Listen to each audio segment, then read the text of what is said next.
यह संसार जो है मिस्ट्री स्कूल है और इस मिस्ट्री स्कूल में हमें दाखिला दिया गया है। क्या सीखने के लिए? हमारे कोर्सेस क्या हैं? सबसे पहली चीज़ जो हमें सीखनी है वह है उदारता।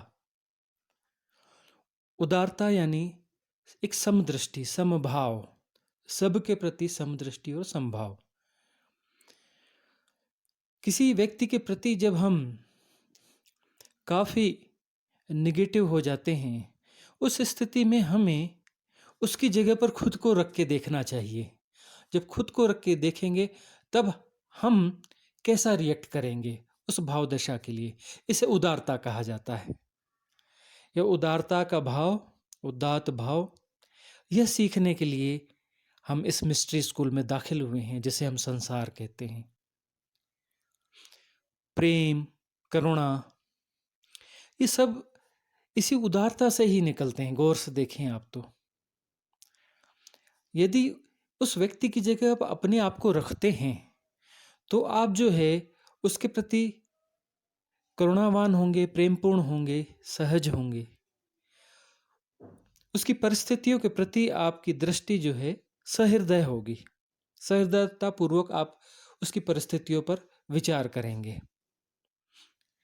मनुष्य विभिन्न परिस्थितियों में रह रहा है। उसकी परिस्थितियां उसकी मानसिक अवधारणाओं के आधार पर बन रही हैं और उसकी जो मानसिक अवधारणाएं हैं उसे अपनी लर्निंग प्रोसेस में आगे ले जा रही हैं। लर्निंग प्रोसेस हर मनुष्य के साथ है। कोई व्यक्ति सही है या गलत है, अच्छा जा रहा है या बुरा जा रहा है, इस प्रकार की हम कैटेगरीज में उन्हें बांटते हैं। इस प्रकार की हम उनकी मीमांसा करते हैं, उनके बारे में हम टिप्पणी करते हैं।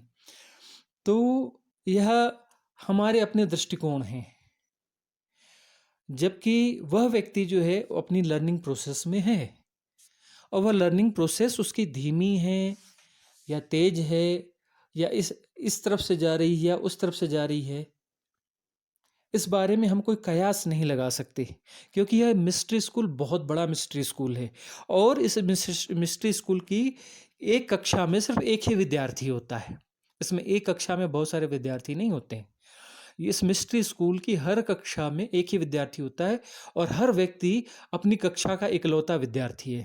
और यहाँ पर टीचर एक नहीं होता है, यहाँ टीचर असंख्य और अनंत होते हैं। सब कुछ टीच कर रहा है उससे। इस मिस्ट्री स्कूल की खासियत यह है कि यहाँ पर टीचर असंख्य हैं, अनंत हैं, हर कोई टीच कर रहा है और वह विद्यार्थी अकेला है अपनी कक्षा में। इस मिस्ट्री को जब हम समझते हैं, इस पूरी मिस्ट्री को जब हम समझ जाते हैं तो हम अपनी कक्षा से उत्तीर्ण हो जाते हैं। इसको सीखते हैं, इसको हम समझते हैं। इस लर्निंग प्रोसेस में हम जब आगे बढ़ते हैं तो हमारे चित्त में उदात्तता प्रकट होती है, उदारता प्रकट होती है। हम प्रेमपूर्ण होते हैं, हम करुणावान होते हैं और इस सृष्टि का महत् रहस्य खुल जाता है कि यह सृष्टि जो है एक कहने की बातें हैं जो हैं, लेकिन उनके भी कुछ अर्थ निकलते हैं, अर्थपूर्ण बातें हैं कि परमात्मा जो है ने सृष्टि क्यों बनाई। तो ऐसा कहा जाता है कि परमात्मा ने अपने आप को दो में तोड़ लिया, द्वैत में चला गया, अपने आप को जानने के लिए, अपने आप में जानने के लिए अपने आप को विभक्त कर लिया और विभक्त करके जो है उसने एक हिस्सा जो है उसमें तो वह वही रहा शुद्ध रूप में, और जो दूसरा हिस्सा जो विभक्त हुआ वह विभक्त जो है उसका विभक्तिकरण जो है अनंत और असंख्य रूपों में हुआ और वह लगातार विभक्त होता चल रहा है, लगातार विभक्त होता चल रहा है, लगातार विभक्त होता चल रहा है असंख्य रूपों में। तो इस प्रकार जो कहा गया है इसका कुछ अर्थ तो है। जैसा ये कहा जाता है, ठीक इस रूप में अर्थ संभव नहीं है, इस रूप में नहीं होगा, लेकिन कुछ इशारे से हैं यह। ये इशारे समझने की बात है। जैसे कंप्यूटर की एक लैंग्वेज होती है 0101 बाइनरी लैंग्वेज जिसे हम कहते हैं, बेसिक उसकी जो लैंग्वेज होती है, उसमें शून्य जो है वो परमात्मा का प्रतिनिधित्व कर रहा है और एक जो है वो संसार का प्रतिनिधित्व कर रहा है। और वह जो एक है वह विखंडित होकर एक से असंख्य हो रहा है, लगातार असंख्य हो रहा है, उसका विभक्तिकरण चल रहा है। और यह जो है लीला है। इस मिस्ट्री स्कूल की यह इसमें एक लीला चल रही है जिसमें लगातार विभक्तिकरण चल रहा है और लगातार लर्निंग प्रोसेस जो है वो चल रहे हैं। और इस लर्निंग के सारे पहुंचना कहाँ पर है? पहुंचना वापस वहीं पर है जिस शून्य से विभक्त होकर वह निकला है, वह वापस यात्रा करके उस शून्य में समाहित हो जाएगा। और जब यह समाहित हो जाएगा तो यह यात्रा पूर्ण हो जाएगी। वह जो वर्तुल है वह वर्तुल पूरा हो जाएगा, वह चक्कर पूरा हो जाएगा। और इस समाप्ति को जो है हम समाधि कहते हैं। जब लर्निंग प्रोसेस बढ़ते बढ़ते बढ़ते इस स्थिति में आ जाती है कि वह परिपूर्ण हो जाती है, तब हम उस स्थिति को समाधि कहते हैं, जहाँ पर जो है हम पूरी तरह से सम हो जाते हैं, सम में प्रतिष्ठित हो जाते हैं, परिपूर्ण रूप से सम में प्रतिष्ठित हो जाते हैं। तो हम शून्य हो जाते हैं, परमात्मा हो जाते हैं। परमात्मा का अर्थ यही है जो परिपूर्ण से प्रतिष्ठित हो गया सम में, उसमें अब असमता कहीं नहीं बची। और ये जो संसार है यह असम है, इसमें समता कहीं भी नहीं है। विभक्तिकरण जो हुआ है वह जो है जस्ट अपोजिट रूप से हुआ है। वहाँ समता है और यहाँ असमता है, और इस असमता के बीच में से समता को सीखना है। न जाने कितनी किस्म की असमताएं हैं, हर चीज़ असम है। इसलिए इसमें एक कक्षा में एक ही विद्यार्थी होता है, क्योंकि हर व्यक्ति अलग है, असम है। किसी का जोड़ नहीं बैठता है, एक जैसा कोई भी नहीं है। हर कोई अलग है, हर कोई विशिष्ट है, हर कोई यूनिक है, अनूठा है। और वह जो है किसी दूसरे के साथ में उसका कोई समतोल नहीं हो सकता, उसके दूसरे के साथ उसकी तुलना नहीं हो सकती। हर अतुलनीय है हर व्यक्ति। और इस असमता के बीच में रहते हुए समता को सीखना है।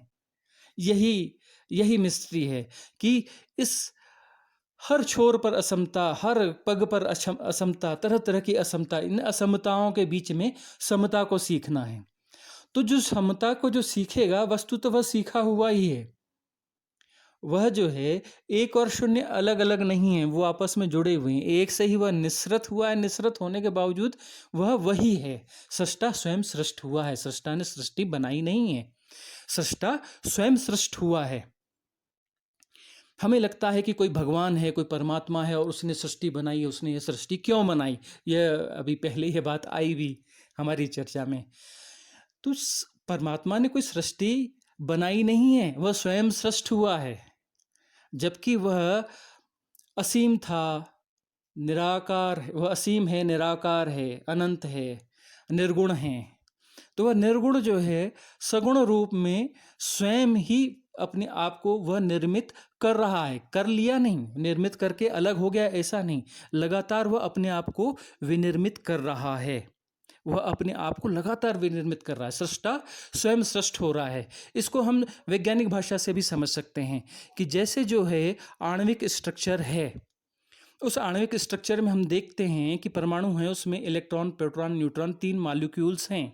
और वह जो 3 मॉलिक्यूल्स हैं वह उसके भीतर में जब हम भीतर उतरते हैं तो हमें एक क्वांटम थ्योरी मिलती है ना, मैडम क्यूरी ने जिसके बारे में बताया है। वह थ्योरी यह है जो कि ऋषि गहन जो संत हैं वो सब इसको अपने अनुभव के द्वारा जानते हैं कि हम मूल रूप से जब जाएंगे, तत्व के मूल में जाएंगे, तो वहाँ पर से प्रकंपन हैं, बहुत तेजी से चल रहे प्रकंपन हैं। और यह बात इसमें भी साबित हुई है, क्वांटम थ्योरी में भी, कि उसमें जो है प्रकंपन है, जो मॉलिक्यूल्स हैं, इलेक्ट्रॉन, प्रोटॉन, न्यूट्रॉन, वो कण हैं ही नहीं, कण जैसे भास रहे हैं वो कण हैं ही नहीं। वह जो है प्रकंपन है, बहुत तेजी से प्रकंपित हो रहे हैं, बहुत तेजी से प्रकंपित हो रहे हैं, इतनी तेज गति से प्रकंपित हो रहे हैं कि प्रकंपन न दिख करके जिस तरंग दैर्ध्य में, जिस वेवलेंथ में वो प्रकंपन है, उस स्ट्रक्चर का वो कण भासने लगा है। वह कण है नहीं, लेकिन कण की तरह भास रहा है और कण की तरह व्यवहार भी कर रहा है। और इन 3 प्रकार के कणों से मिलकर के एक स्ट्रक्चर बन गया। उस स्ट्रक्चर से मिलकर ये समुची सृष्टि बन गई, वैविध्यपूर्ण सृष्टि बनी। मूल रूप से प्रकम्पन है। प्रकम्पन जो है, प्रकम्पन की विविधता जो है, उस विविधता से 3 प्रकार की उसमें विविधता है। तो उसमें 3 प्रकार के कण बने और 3 प्रकार के कणों से मिलकर के यह असंख्य सृष्टि बन गई। जैसे 2 चीज़ों की हम बात कर रहे थे 0-1 में, बाइनरी लैंग्वेज में, लेकिन यहाँ पर 3 चीज़ें हैं एक्चुअली। जब यह 1 आया तो 1 3 में बटा। इसलिए 3 की संख्या का बड़ा महत्व है। ये रहस्यपूर्ण संख्या है कि वो 3 में बटा, और इन 3 के संयोग से फिर जो असंख्य, न जाने कितने तरह के वनस्पतियां हैं, कितने किस्म के पेड़ पौधे हैं, कितने किस्म के जीव जंतु हैं, एक कोशी से लेके बहुकोशीय तक, हाथी और वेल तक, मनुष्य से लेकर के कीट पतंगे तक, और जो है नभचर भी हैं, तरह तरह के पक्षी हैं, कीट पतंगे हैं। और यह जो कहीं क्रम रुक भी नहीं रहा है, लगातार बढ़ रहा है। नई नई प्रजातियां जन्म ले रही हैं, वो अपग्रेड कर रही हैं अपने आप को, उनमें कुछ जेनेटिक जो है वो सुधार हो रहे हैं। विकास कह सकते हैं हम इसे, जो हमने अपनी तरीके से समझने के लिए इसे विकास कहा है। और ये विकास भी जो है, एक उसकी एक दिशा है, वह दिशा हम चाहे पहचान ना पा रहे हों, यह दिशा है विकास की। वो लगातार विकसित हो करके उस परम तक जा रहा है। परम तक मतलब उस जीरो तक जा रहा है, जिस जीरो की यात्रा है यह। किसी हर दिशा में जो भी यात्रा हो रही है, अंततः वह मूल रूप से वहीं जा रही है जहाँ से वह निसृत हुई है, उस जीरो तक की यात्रा है। और इस मिस्ट्री को हमें सीखना है, समझना है। इसके लिए जो है हम विद्यार्थी हैं और यहाँ पर हम मौजूद हैं। और तो हम हैं कौन फिर? ये जो मौजूद है विद्यार्थी आया कहाँ से? तो ये विद्यार्थी जो है, ये जो असंख्य विभक्तिकरण हैं, इन्हीं के संयोगों के संघातों से, उन संघातों के जोड़ों से विनिर्मित है यह। और इसमें एक भ्रम पैदा हो गया, विभिन्न संयोगों के संघातों के समूह को यह भ्रम पैदा हो गया कि मैं कुछ जो है अलग सत्ता हूँ। यह अलग सत्ता नहीं है, एक ही सत्ता जो है इस रूप में भी है, उस रूप में। सृष्टा स्वयं सृष्ट हुआ, सृष्टा ने सृष्टि बनाई और उससे अलग हो गया, ऐसा कुछ भी नहीं है। वो निरंतर सृष्ट हो रहा है। ऐसा नहीं कि वो सृष्टि बना के निरंतर सृष्ट हो रहा है, वो लगातार सृष्ट हो रहा है। यदि उसने अपनी सृष्टि रोक दी तो उसी क्षण में सब कुछ शून्य हो जाएगा, एक एक जैसा हो जाएगा, सब कुछ सम हो जाएगा, द्वैत बचेगा ही नहीं। वो लगातार उसमें चेष्टारत है। हर प्रकंपन के साथ में वो हर मॉलिक्यूल, हर कण के सूक्ष्माति सूक्ष्म कण के अंदर वह लगातार प्रकंपित है, लगातार सृष्टि कर रहा है, लगातार सृष्ट हो रहा है। सृष्टा स्वयं लगातार सृष्ट हो रहा है, सृष्टि बनाकर अलग नहीं हो गया। तो बोलते परमात्मा ने ऐसा क्यों किया, वैसा क्यों किया? नहीं, परमात्मा ऐसा कर रहा है, लगातार कर रहा है। वैसा वैसा का सवाल नहीं है, वह लगातार कर रहा है। और यही हमें सीखना है, यही हमें समझना है। इस सृष्टि की गहराई में हम उतरेंगे तो हम जो है इसके माध्यम से उस परम तत्व तक पहुंच जाएंगे, जो कि हमारा स्वरूप है, जो कि यह सब जान रहा है, हम ही जान रहे हैं। यह सब द्वैत जो प्रकट हुआ है, यह खुद के जानने के लिए प्रकट हुआ है। जो जानने वाले भी हम हैं और यह जो जाना जा रहा है वह भी हम हैं। जिस दिन हम ये समझ जाएंगे, हमारी शिक्षा पूर्ण हो जाएंगे, हम उत्तीर्ण हो जाएंगे, उस समदृष्टि में हम प्रतिष्ठित हो जाएंगे, उस समत्व में हम प्रतिष्ठित हो जाएंगे। और जो है यह उदारता मार्ग है उस समत्व को प्राप्त करने का, जिस समत्व को हम परमात्मा के नाम से अभिहित करते हैं। और उसे अभिहित किया ही नहीं जा सकता, चाहे परमात्मा कहें या ईश्वर कहें या निराकार कहें या असीम कहें, किसी भी आधार से उसे हम जो है अभिहित नहीं कर सकते। लेकिन इशारे ये इसी प्रकार से चलते हैं।